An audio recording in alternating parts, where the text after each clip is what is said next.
TCS కు విశాఖపట్నంలో 21 ఎకరాలను కేవలం ఎకరాకు 99 పైసలకే అప్పగిస్తున్నట్టు కూడా రాష్ట్ర ప్రభుత్వం ప్రకటించింది. అదే సమయంలో టీసీఎస్ కు ఇచ్చాం కదా అని చూపెడుతూ మిగిలిన వారికి తమకు కావాల్సిన వారి వ్యక్తుల కంపెనీలకు కూడా ఇదే తరహాలో భూములు ఇవ్వాలన్న ఉద్దేశంతోనే విశాఖపట్నంలో టీసీఎస్ తో పాటు వుడ్సా క్లస్టర్స్ అనే కంపెనీకి కూడా భారీగా 60 ఎకరాల భూమి, ఏకంగా ఈ 60 ఎకరాల భూమి విలువ దాదాపు 3,000 కోట్ల రూపాయలుగా ఉంటుందని చెప్తూ ఉన్నారు. కేవలం 2 నెలల క్రితమే ఈ వుడ్సా క్లస్టర్స్ అనే కంపెనీని స్థాపించారు. మూలధన వ్యయం కేవలం 9,10,000 రూపాయలు మాత్రమే. ఫిబ్రవరి 12వ తేదీన ఏర్పాటైన ఈ కంపెనీకి ఏకంగా 3,000 కోట్ల రూపాయల విలువైన 60 ఎకరాల భూమిని విశాఖలో ఎలా ఇస్తున్నారు, ఎందుకు ఇస్తున్నారు అన్నది ఇప్పుడు ఎవరికి చిక్కని అంశం.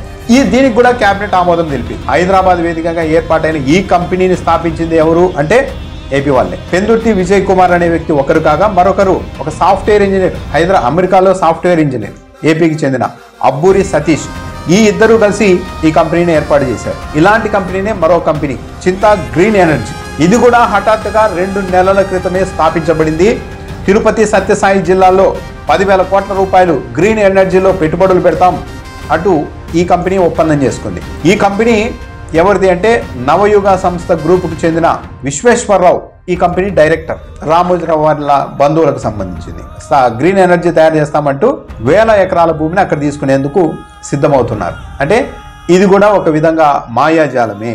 మరో కంపెనీ ఇండిచిప్ జనవరి 3వ తేదీన 1 కోటి రూపాయల మూలధనంతో ఏర్పాటైంది. ఈ కంపెనీ యూపీలోని నోయిడాలో. అయితే ఈ కంపెనీ మేము కర్నూలు జిల్లా ఓర్వకల్లు పారిశ్రామిక వాడలు సెమీ కండక్టర్లు తయారు చేస్తామంటూ ఒప్పందం చేసుకుంది. అసలు ఈ కంపెనీకి అంత సీన్ లేదు. దీనికి అసలు సెమీ కండక్టర్లు తయారు చేసే అనుభవం కూడా లేదు. 3 నెలల క్రితమే వచ్చింది. దీనికి ఓర్వకల్లు పారిశ్రామిక వాడలో ఏకంగా 100 ఎకరాల భూమిని అప్పగించేందుకు కూడా రాష్ట్ర ప్రభుత్వం సిద్ధమైంది. అంటే కేవలం ఒక టీసీఎస్ కున్న విశ్వసనీయతను అడ్డు పెట్టుకొని ఆ కంపెనీకి 99 పైసలకే భూములు ఇచ్చేసి దాన్ని ప్రామాణికంగా చూపెడుతూ తమకు కావాల్సిన వ్యక్తులకు 2 నెలలు 3 నెలల క్రితం పుట్టిన ఇంకా గుడ్డు దశలోనే ఉన్న కంపెనీలకు 1,000 కోట్ల రూపాయల విలువైన భూముల్ని అప్పగించేందుకు వీళ్ళంతా ప్లాన్ చేశారు.